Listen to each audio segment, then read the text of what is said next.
Hello, everybody. Welcome back. It's a bit of Genesis time, actually.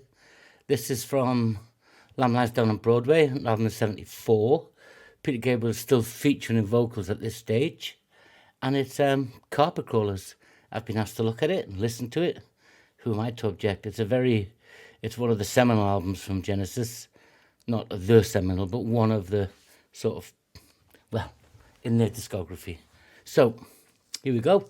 Without much further ado, this is Genesis, Carpet Crawlers. I've never heard it before, so here we go. There is lamb's wool under my naked feet. The wool is soft and warm, gives off some kind of heat. A salamander scurries into flame to be destroyed. Imaginary creatures are trapped in birth on celluloid.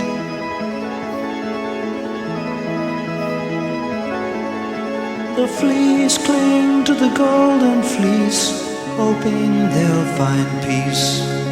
Each thought and gesture a caught in celluloid. There's no hiding in memory, there's no room to avoid. The crawlers cover the floor in the red ochre corridor. On my second sight of people, they've more lifeblood than before.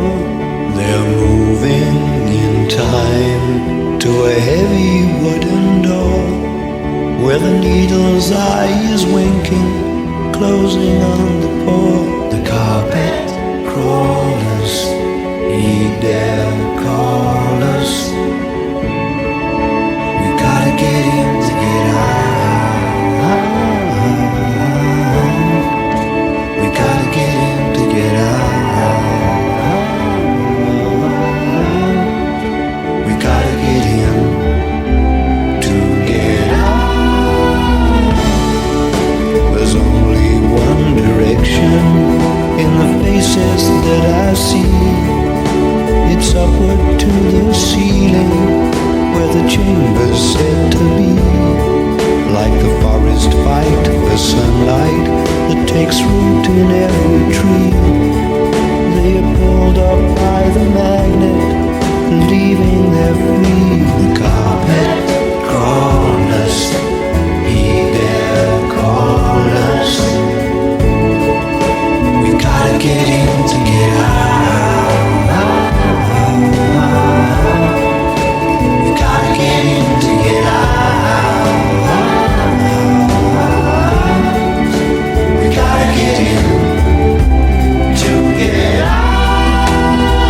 Mild man and Superman are held in kryptonite, and the wise and foolish virgins giggle with their bodies glowing bright. Through the door a harvest feast is lit by candlelight. It's the bottom of a staircase, but spirals out of sight.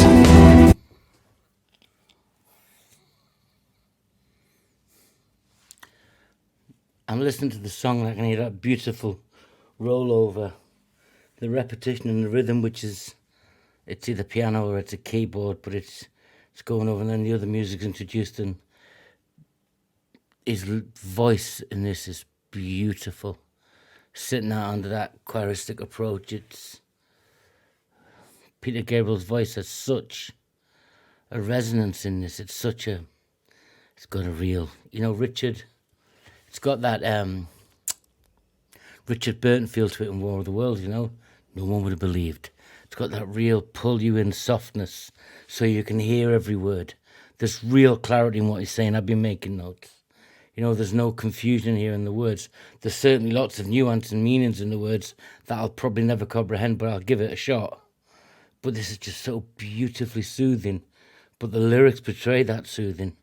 And I think that's what's keeping me listening so carefully, is such rich gentleness in his voice and his pitch when he wants it to be. I'm sure Collins must be somewhere featuring in this somewhere, either in backing. Genesis fans, come on, let me know in the comments. But, just the crawlers cover the floor in the red ochre corridor. Well, ochre, that red ochre, that's got that. Adults think about it. But then it's not, because you've got that trapped in celluloid. It's that imagery of the mind. So is his mind playing tricks, and what's causing that to happen? And he's got to get out, got to get in to get out. So if you've got to get in to get out, it's such a, there's only one direction.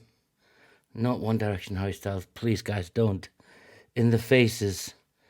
There's lots of, it seems to be religious undertones to this, as if it's some kind of psychedelic experience. But it's just beautiful. I can't put my finger on just what the song's about. I mean, you can go mild-mannered men. Mild-mannered supermen are held in kryptonite. Obviously, that's just telling you what it is. Clark Kent was the mild-mannered man, wasn't he? But his greatest enemy was kryptonite.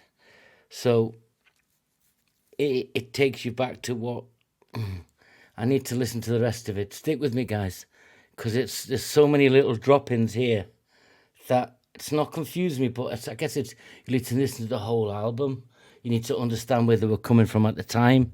And me just dropping in with 2 minutes worth here, it's probably doing no good to the song, but I'm just trying to see what I would get first time listening to it. Yeah, and it's pretty complex, but musically brilliant. Such a beautiful... let's listen to the rest of it. Stick with me and I'll pull it together at the end, guys. It's the bottom of a staircase, but spirals out of sight. The carpet crawlers keep their callers. We gotta get in to get out. We gotta get in to get out. We gotta get in to get out. The porcelain mannequin with shattered skin fears attack, and the eager back lift up their pictures. They carry all they lack. The liquid has congealed, which has seeped down through the crack, and the tickler takes his tickle back. The carpet crawlers keep their callers. We gotta get in to get out. We gotta get in to get out. We gotta get in to get out. To get in to get out. To get out. To get out. To get in to get out. To get in to get out. To get in to get out. To get in to get out. To get in to get out. To get in to get out. Carpet crawlers keep their callers. We gotta get in to get out. Oh, wow. First off, just a beautiful, really, the tonality of the song's just beautiful. It keeps you going through. There's enough highs for it not to become sort of dull. The music's there. It's beautiful,